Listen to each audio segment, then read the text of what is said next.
I just really want the government to hear all of hospitality out in New Zealand because we are facing massive staffing shortages. More businesses than not are severely affected by this shortage. We have a serious staff shortage. At the moment, we just don't have enough staff to staff our venues. There is a lack of skilled workforce in the hospitality industry. We're really at a crunch point right now. Currently, of the 180 staff that we have, approximately 40 to 50% are on temporary working class visas. Probably we have 70 plus staffs. Close to 45 to 50 staffs are on temporary work visas. 50% of our workforce is are on temporary visas.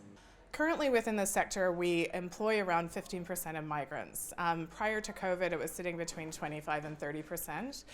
And in many cases, some of our members are even employing up to 60% migrants in their workforce. So you can imagine the impact it's having on those businesses.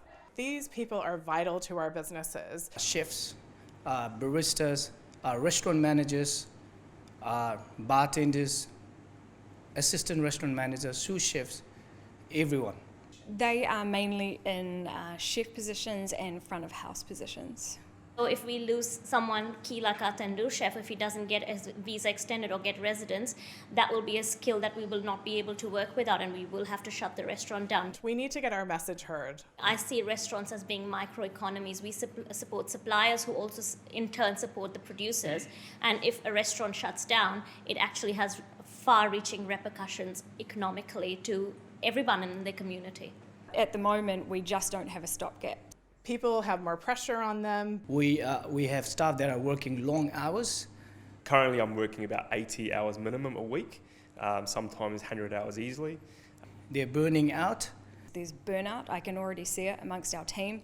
They are dying for a day off. To give our staff a break, we're closing all our businesses for 2 weeks in July because they have really not had any breaks since COVID. So we're all just overworked and stressed out, and this needs to change. Some of the worst case scenarios we've heard are businesses having to close their door, businesses having to reduce trading because they need to give their teams a day off. For Eden, we used to open at 7 o'clock in the morning, now we open at 11. As a result of these changes, it's highly likely that we're going to have to reduce operating hours. As a result of this, we have to reduce our operating hours and we have to reduce our menus.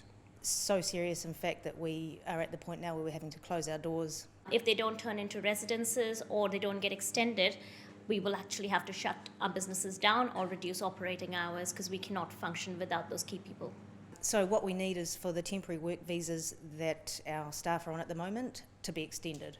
The majority of these people will have to go home, and we just don't have Kiwis to replace them. So we've been waiting and waiting and waiting. One of our staff, he's been out of work since April, and he's calling me and saying, I don't know what to do, what's going to happen, because I have to pay rent.